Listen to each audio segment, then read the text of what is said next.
You have $3,000 in your pocket. Do you spend it on a crate-fresh Chinese 250 with a warranty and 0 hours? Or do you hunt down a 2004 Yamaha YZ that's been through 5 owners and 3 rebuilds? Today, we're putting the cheap newcomer against the bulletproof legend to see if new actually means better, or if you're just buying a shiny headache. In one corner, we have the modern Chinese clones, specifically the ones powered by the venerable DT230-based architecture. They're electric start, they're accessible, and they look like they're ready for a factory contract. In the other corner, 2004 Yamaha YZ250.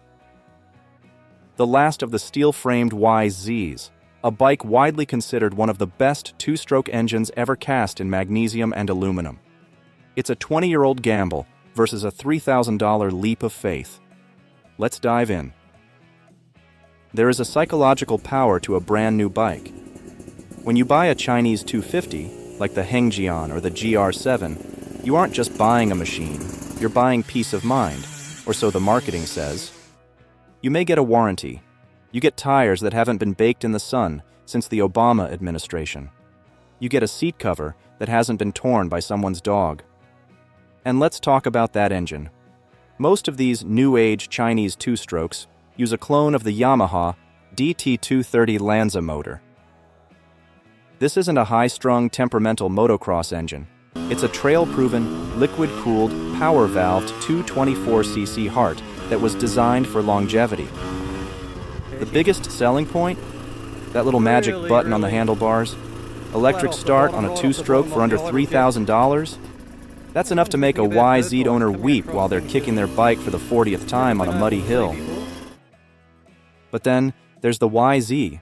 A 2004 YZ250 isn't just a bike, it's a piece of history. This was the pinnacle of the steel frame era. Riders still swear by the flex of this chassis over the later aluminum versions. When you buy a YZ, you're buying 50 years of Japanese R&D. You're buying metallurgy that doesn't just look like steel. It's high-grade, heat-treated perfection. The YZ is a purebred MX machine. It's pushing nearly 50 horsepower, whereas our Chinese DT clone is likely hovering around the 26 to 30 mark. The YZ is lighter, sharper, and faster. But, and this is a big but, it's 20 years old. In dirt bike years, that's ancient.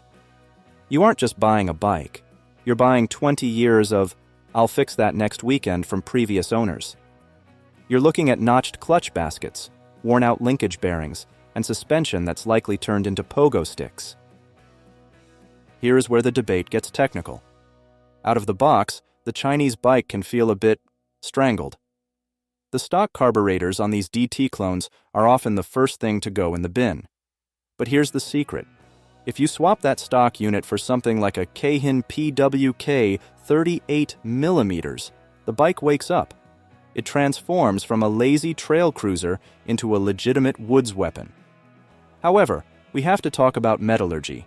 This is where the legend usually wins. You can trust a Japanese bolt. You can torque it to spec, and it won't snap like a dry twig. On the Chinese newcomer, you often find yourself doing what I call the new bike sorting. You're replacing the butter-soft fasteners, Loctiting every single bolt, and praying the wheel bearings were actually greased at the factory. With the YZ, you're fighting 20 years of wear. With the Chinese bike, you're fighting the assembly line's Monday morning mood. If you snap a lever on your YZ250 at 2 p.m. on a Saturday, you can walk into almost any motorcycle shop in the world and walk out with a replacement. The aftermarket for the YZ is infinite. You want a 300 cubic centimeters big bore kit? Done. You want carbon fiber guards? No problem. The Chinese bike is catching up, but it's a different game. You're shopping on AliExpress. You're waiting 10 days for a gasket set. But there's a flip side. The parts are dirt cheap. A brand new cylinder for the DT230 clone might cost you less than a used one for the Yamaha. The question is, do you want to pay more for convenience or wait longer to save a buck? Now we have to talk about the legs of these machines. This is where the gap between a budget newcomer and a race-bred legend potentially becomes a canyon. On the Chinese 250, you're usually looking at KKE or SJC white power copy components. Out of the crate, they are surprisingly plush. For slow-speed technical trail riding or tractoring through rock gardens, they're actually quite comfortable. They soak up the chatter without vibrating your fillings loose. But, and it's a big but, will they hold up the moment you pick up the pace or try to clear a double? You'll have to put your faith in the limits of Chinese metallurgy and shim stack tuning when the going gets fast. Then there's the YZ.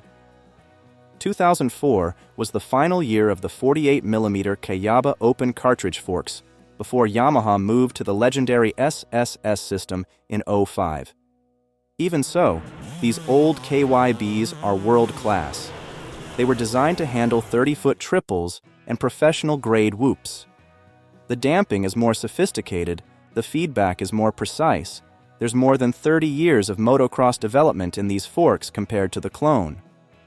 The catch? A 20-year-old shock is likely a bomb, waiting to go off. The nitrogen has probably leaked out, the oil is likely a gray slurry, and the seals are one hard landing away from a geyser. To make the YZ suspension beat the new Chinese stuff, you're going to have to spend about $500 to $800 on a professional rebuild and revalve.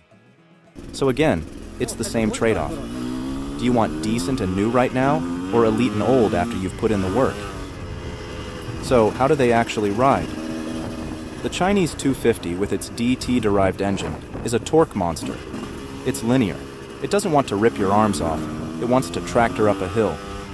It's the perfect companion for a rider who spends 90% of their time in the woods. It's forgiving. It's got that beautiful electric start for when you stall on a tough hill and want to restart straight away. The YZ? It wants to fly. It's got a hit that makes your heart rate double. It's a precision tool that requires a precise rider. If you're hitting the MX track or fast desert trails, the Chinese bike, on the other hand, will still do the same job, but its suspension is softer and its motor isn't as aggressive. The YZ is a scalpel. The Chinese clone is a very shiny, very capable multi-tool. So who wins? If you're the guy who loves to tinker, who values heritage, and who wants a bike that could actually appreciate and value while you own it, get the Yamaha. You'll spend more time in the garage, and you'll definitely spend more money on high-end parts.